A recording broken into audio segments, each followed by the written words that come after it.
The evening was meant to mark a milestone, a celebration of 10 years of marriage, a decade of shared dreams, challenges, and memories. Elias had meticulously planned the night, determined to honor the journey he and his wife had taken together. He booked the private dining hall at his parents' estate, arranged for a floral centerpiece in his wife's favorite shades, and even extended invitations to her estranged family in hopes of healing old rifts. He never imagined the night would unravel into heartbreak. Scarlett arrived half an hour late. It wasn't traffic or poor timing, it was intentional. She entered the room like an actress stepping onto a stage, wearing a figure-hugging red dress that made it impossible not to notice her. Everything about her, her walk, her expression, her silence, was crafted. She wasn't arriving as Elias's wife. She was there to make a statement. Elias, who had been by the entrance with his brother Nolan welcoming guests with polite restraint, saw her and felt the shift in the room. Conversations faded into murmurs, heads subtly turned. Her heels echoed across the floor as she surveyed the crowd with unreadable eyes. "You look different," Elias said under his breath, nearly forgetting to embrace her. Scarlett's lips curled into a vague smile, the red of her lipstick matching her dress. "It's a special night, isn't it?" she replied, her tone cool. The dinner began with awkward pleasantries and the soft clinking of silverware. Scarlett sat beside her mother, Lorraine, a woman whose silence was more judgmental than most people's words. She whispered behind her hand to Scarlett, like the two were co-conspirators plotting something only they understood. Paige, Scarlett's sister, was already working on her second glass of wine, wearing a smug expression that made Elias uneasy. Trying to steer the conversation toward something warm, Elias spoke about their daughter, Luna, how she had aced her finance exams at college, how she worked 2 jobs and still called home every Sunday. Scarlett barely looked up from her plate. "She's doing fine," she replied flatly. Then she continued cutting her steak like nothing had been said. The room grew heavier with each passing minute. Then Scarlett stood, raising her wine glass. The sudden motion drew all eyes to her. "I just want to thank everyone for coming tonight," she began, her voice smooth and poised. "This dinner was meant to celebrate our 10-year anniversary, and in a way it still is. But I've come to a realization recently, something that has shifted my entire perspective." Elias felt the air leave his lungs. "I'm not asking for a divorce," she continued, "not yet. But I want my freedom. I want an open marriage." A spoon clattered to the floor. Paige's smirk deepened.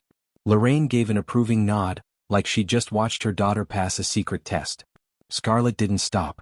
"I felt trapped for years. Elias is a reliable provider, yes.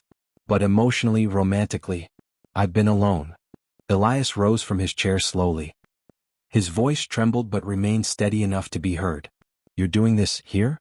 In front of everyone?" Scarlett didn't flinch. "I wanted it to be real. No more secrets." "Secrets," Elias repeated, his voice edged now. "What the hell is this? A performance?" Lorraine gave a theatrical sigh. "Don't be dramatic, Elias. If you'd spent less time with your spreadsheets and more time with your wife, you might have seen this coming." Paige raised her glass. "Honestly, it's brave. Most women just suffer quietly." Elias glanced around the room. His mother looked like she'd forgotten how to breathe. His father said nothing. "I want to explore other connections," Scarlett added calmly. "And I expect you to respect that. You're asking me to stay married while you sleep around?" Elias asked, voice cracking with disbelief. "Do you hear yourself?" "I'm being honest," she replied. "I've already met someone." Something inside Elias broke. He didn't argue. He didn't yell. He simply straightened his back, pushed in his chair, and said, "Congratulations. You're free.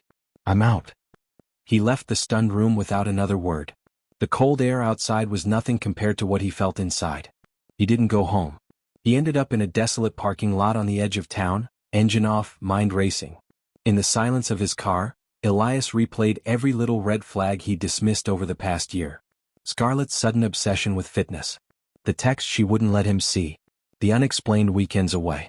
He told himself she was going through something, a phase, maybe a crisis of identity. But now everything was painfully clear. She hadn't simply fallen out of love, she had fallen into someone else's arms, while he clung to the belief that she was still his. The next morning, Elias didn't bother shaving. He called his lawyer, Ingrid Malin, a no-nonsense, ruthless woman who had once sued her own brother over a holiday insult. "I want to file," he said, voice steady, quick and quiet. "I'm done." "What happened?" Ingrid asked. "She humiliated me," Elias said. Told everyone at our anniversary dinner that she wants an open marriage. Then admitted she's already met someone. There was a brief pause. I'll clear my afternoon, she replied. Within days the paperwork was served. Scarlett didn't react with anger or regret. Instead, she turned to social media.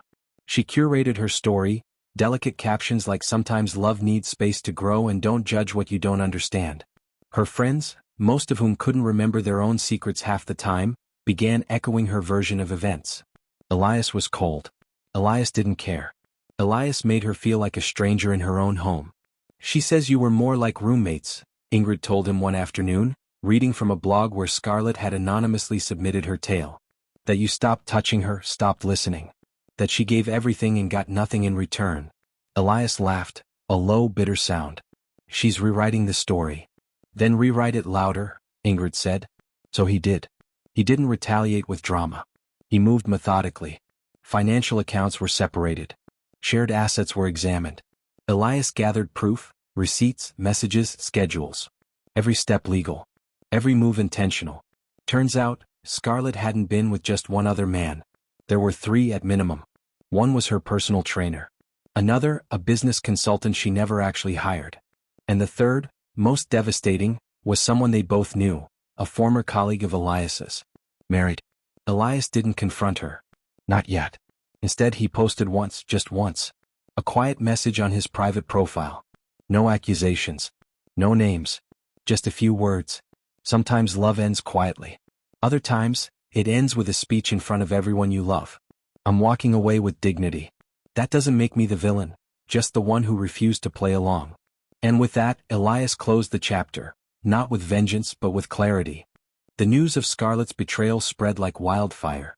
It wasn't just whispers among friends, it reached family members, co-workers, even distant acquaintances. Elias's phone lit up with messages from people stunned by what had happened. I was there at that dinner, one message read.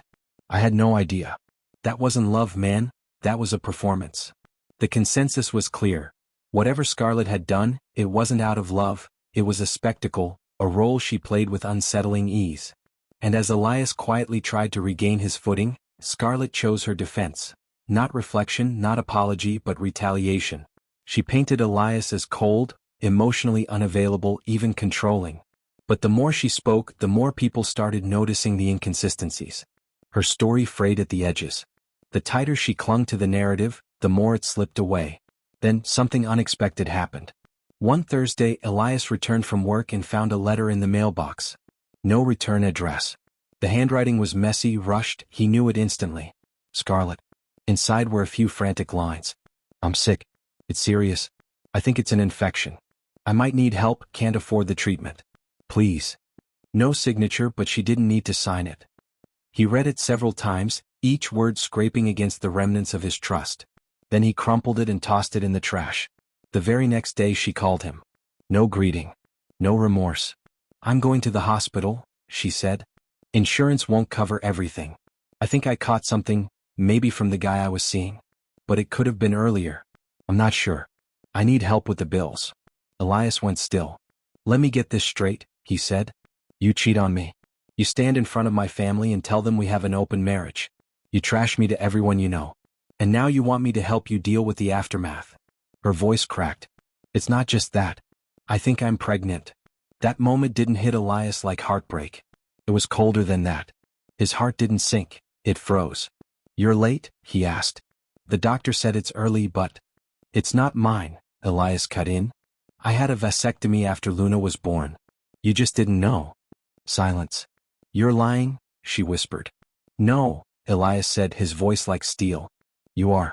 And you've been lying for a long time. He ended the call, but he knew it wasn't over. Scarlett wasn't the kind to retreat quietly. She'd come back with more chaos in hand. 2 days passed. Then came a photo. A blurry picture of a pregnancy test. Drugstore brand. The second line faint but there. This is happening, Elias. Whether you like it or not. He stared at it. Not with fear. Not even anger. Just a strange, detached numbness. Then he forwarded it to Ingrid, his lawyer. Her reply came quick. Not your circus, not your monkey. If she pushes it, we'll demand a DNA test in court. Scarlett didn't push, not right away. She disappeared into silence. And for someone like her, that wasn't peace, it was a warning. Then the rumor started. Neighbors talked. Co-workers whispered. Even Luna called him. "Mom's not doing well," she said one night. "She's saying you left her sick and pregnant. That you knew and didn't care." Elias sat down slowly. "What do you believe?" "I want to believe her," Luna whispered. "But she's not making sense. She says the baby's yours. That you two slept together before she left. Is it true?" "No," Elias said flatly. "And even if we had, it wouldn't matter. I had a vasectomy when you were 6. There was a pause on the line. "I knew we were done," he added softly. "Even then. We weren't building a family anymore. We were just surviving one." Luna stayed quiet. "She said she's going to ask for money," she added eventually. "She told Grandma she'll take you to court." "Let her," Elias said. "I'm not afraid of paperwork." But Scarlett didn't send lawyers first. She came herself. 3 days later she showed up on his doorstep, eyes hidden behind oversized sunglasses, wearing a baggy sweater that swallowed her frame. Her skin looked pale, lips dry, hair limp. She looked like a shadow of who she'd been. And beside her, arms folded tightly, stood Lorraine, her mother, as stern as ever. "You can't ignore this anymore," Lorraine snapped. "She's sick. She's pregnant. And whether you like it or not, you're legally tied." Elias leaned on the doorframe, unmoved. "Tied to what?" "A woman who used me as a prop and now wants me to foot the bill." Scarlett's voice was small. "I'm scared. They think it's an infection and a pregnancy. I need proper care." "And why should I fund it?" "Because it could be yours." "I had a vasectomy," Elias said. "Look it up." Scarlett didn't flinch. "Then prove it." "I will," he said. "In court. And when the test proves this baby isn't mine, and your infection tracks back to someone else, you'll have nothing left." Her mask cracked. Not into shame. Into fury. "You're heartless." "No," Elias said, stepping back inside. "I'm free." He closed the door in her face. But it wasn't the last of it. Within a week, Scarlett's lawyer, Richard Gallo, a slippery attorney known for exploiting emotional distress, filed a paternity claim. Elias countered with vasectomy records and demanded a court-ordered DNA test. The court agreed. As the days dragged, Scarlett launched her smear campaign. Her social media exploded with cryptic captions. "Being sick, pregnant, and alone. The universe is cruel. He promised to protect me. Then left when I needed him most." Elias didn't react. He just watched from a distance. A man standing outside the fire. But Luna, she was caught in it. She visited both parents, and in her eyes, Elias saw the confusion, the emotional tug-of-war she didn't yet know how to escape. "She says you manipulated her," Luna said once over dinner. "I wanted her to face consequences," Elias replied. "Not collapse." "Same thing," she muttered. Then the call came. "Ingrid." Her voice tight. "We got the results." Elias's pulse pounded. "You're not the father," she said. 0% match. He didn't celebrate. It wasn't joy.